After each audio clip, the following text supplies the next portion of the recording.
these meals, but this one was different. I anticipated the usual friendship meal, the familiar Passover foods, the men gathering intimately around their teacher.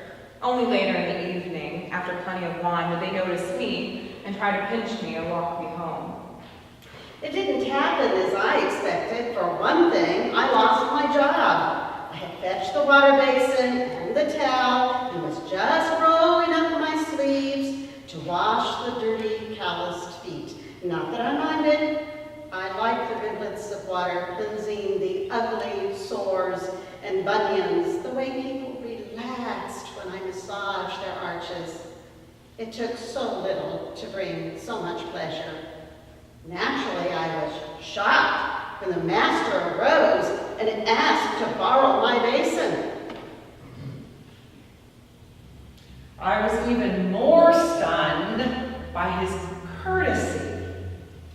This teacher not only washed feet, he looked into people's eyes and talked with them as he stroked a swollen ankle. And then he kissed that unlovely anatomy. I thought I was a pro. People were always satisfied when I did my job, until I watched his sure touch. Then I knew I had met my match.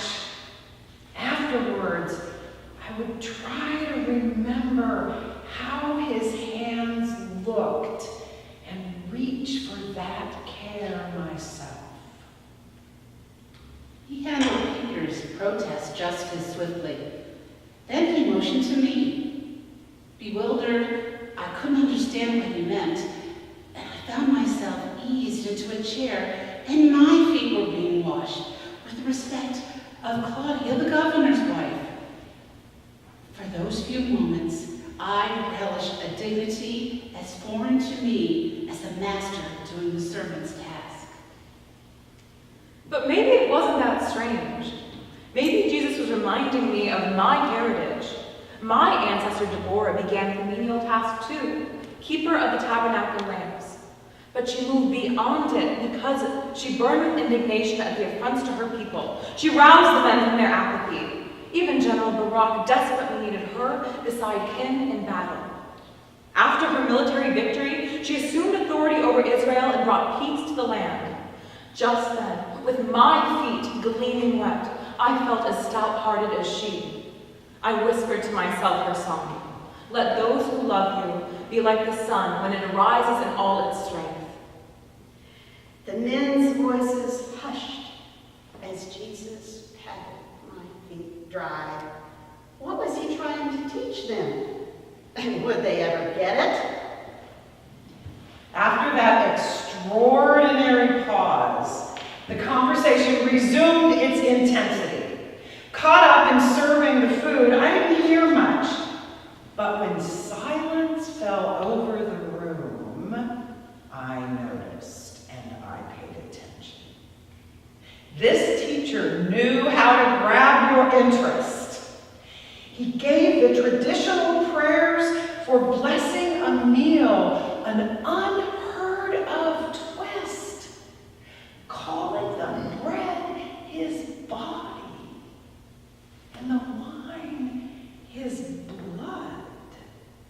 And as he breathed the words, "Remember me," I felt an awful, cold fear.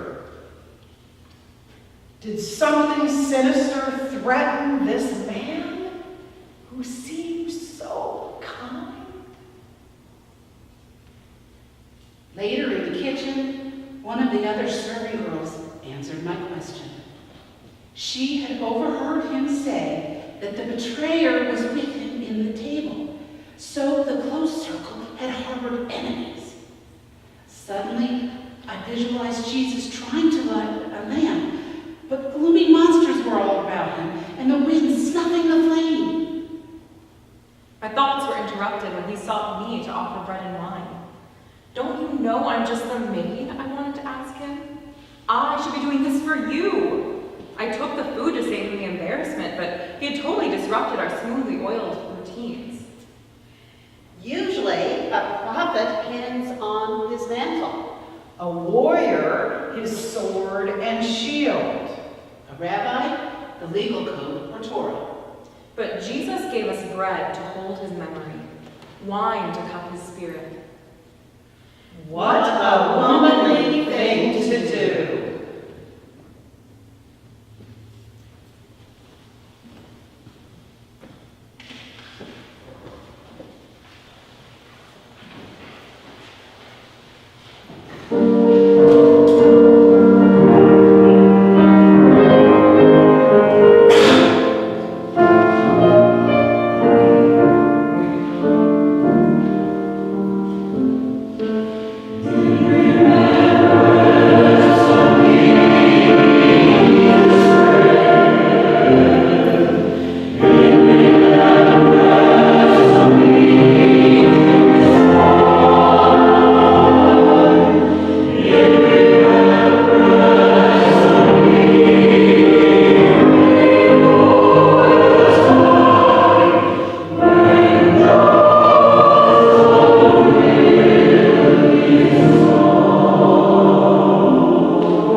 Jesus took bread in his hands. We too are a chosen people, lifted into God's hands. Like the Israelites, we were not chosen because we were the biggest or the brightest, but because we were loved. As St. Ignatius of Loyola might say, God has a dream for us. Each minuscule step in our making, the precise knitting in the womb, the parents and schools, the siblings and mentors, the terrain in which we took root, the unique talents. These elements are woven into the person who comes, often unconscious of the complex weave, to the Eucharist. But God knows intimately the mysterious mix, recognizes the face, and greets us by name. A homilist once told the story of Eileen, a nurse who put in a strenuous day. From the time she arose, people called her name. Eileen, where's my blue suit? Eileen, we need you to work pediatrics. Eileen, set up an IV. Eileen, could you get me lunch when you go? Telephone, Eileen! When she finally went to Mass at 5 p.m., Eileen was exhausted. Yet the whole day took on a new focus.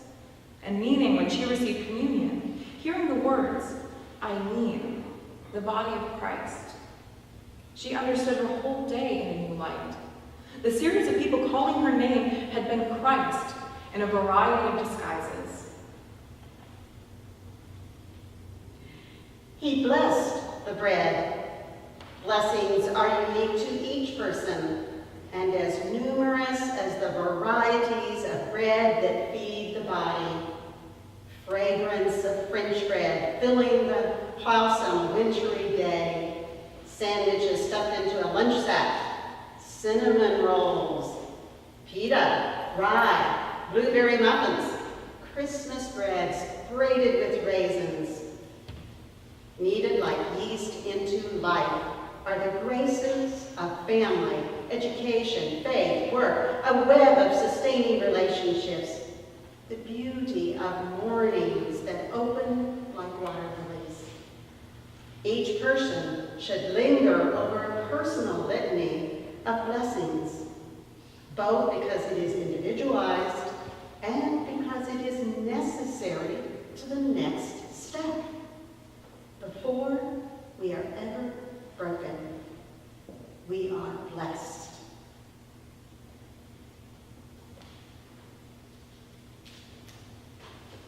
He broke it. Although Christ may not break us, he molds and shapes us, gives us grace to adapt. For proof, we need only consider how our opinions have changed on controversial issues in the last 10 years or 20 years. At another level, knowing that Jesus' body was broken into at least 12 pieces at one point, and now into countless more, helps us to see the holiness in our fragmented days and our divided hearts. Delving deeper, those who have entered their broken places and probed their wounds know them as sites of strength. In the spaces between our certainties, we find God. When Miriam's son died, Jesus interrupted the funeral procession and rested his hands on the body. The Jews considered it contaminated, but Jesus ignored the taboo in order to bring life. So he touches us in places we rarely talk about, where we don't collect applause or awards, where we never brag. Even those things we are most ashamed of, he draws close and transforms them into himself.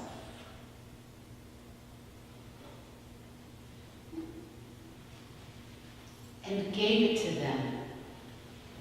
Women may shy away from the word given if we think of the martyrs who give so much of themselves that they are exhausted. We all know at least one, frazzled, fatigued, so busy meeting everyone else's needs that she neglects her own. We sound the alarm, codependent, and run the other way. Yet, we are drawn to that vital, creative person who finds joy in giving of herself. As a woman sits down to share a meal into which she has poured time, she discovers the paradox. In nurturing others, she in turn is fed. The dancer and the dance, the singer and the song become one. It has been said, our Eucharist has the power to display our life's inner meaning. And he said, "Take and eat. This is my body." It's an indisputable fact of living in flesh. Where my body is, there I am. In parenting, "This is my body" becomes a constant refrain as time flows into launching healthy children. The buttoning, the unbuttoning, the listening, combing, bathing, encouraging, chauffeuring, story reading, and tucking in processes of each day. Through the final, poignant letting go of grown children, we say, "This is my body, my gift to the world. My love, my energies, my failures, and my successes are poured into this daughter or son who extends my life to others."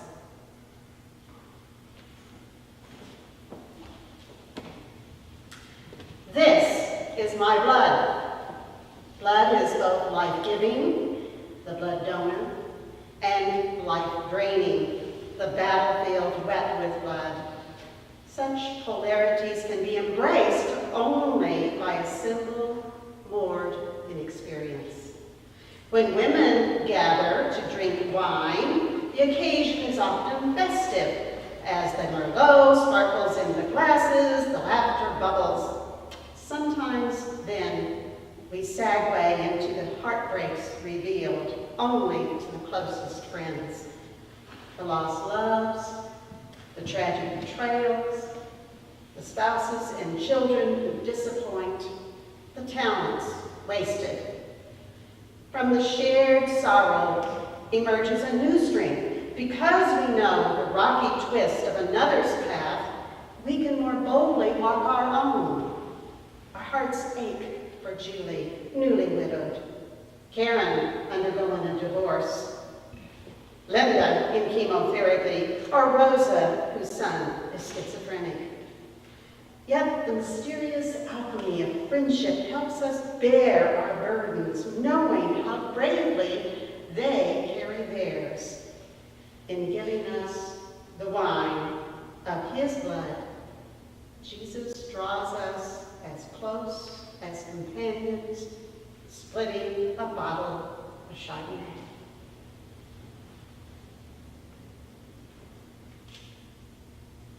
Because of our familiarity with blood, as women, we see it every month. Without blood, we are lifeless, separated from Christ. Our lives turn back to us, cupped in his hands, we become chalices for others. Whenever you do this, remember me. Memory is crucial to the reflective life.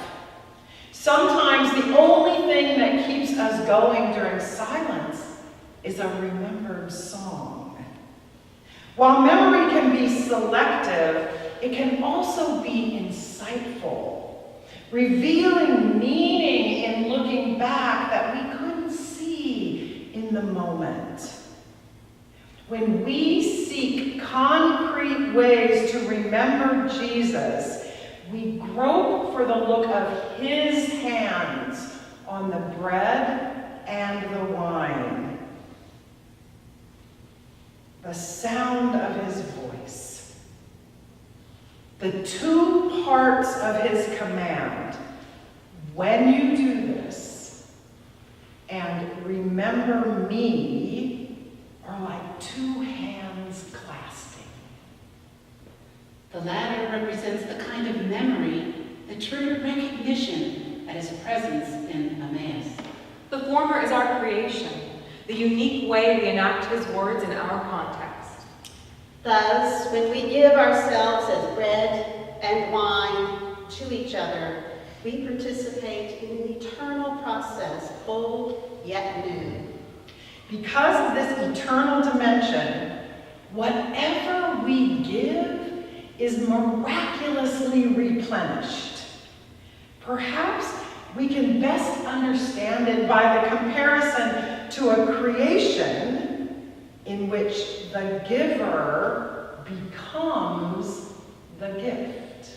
Into the children we parent, The students we teach, The engines we tune, the patients we diagnose, or the music we play. the gardens we tend. we We pour ourselves. So Jesus' gift holds his heart. In offering ourselves, we remember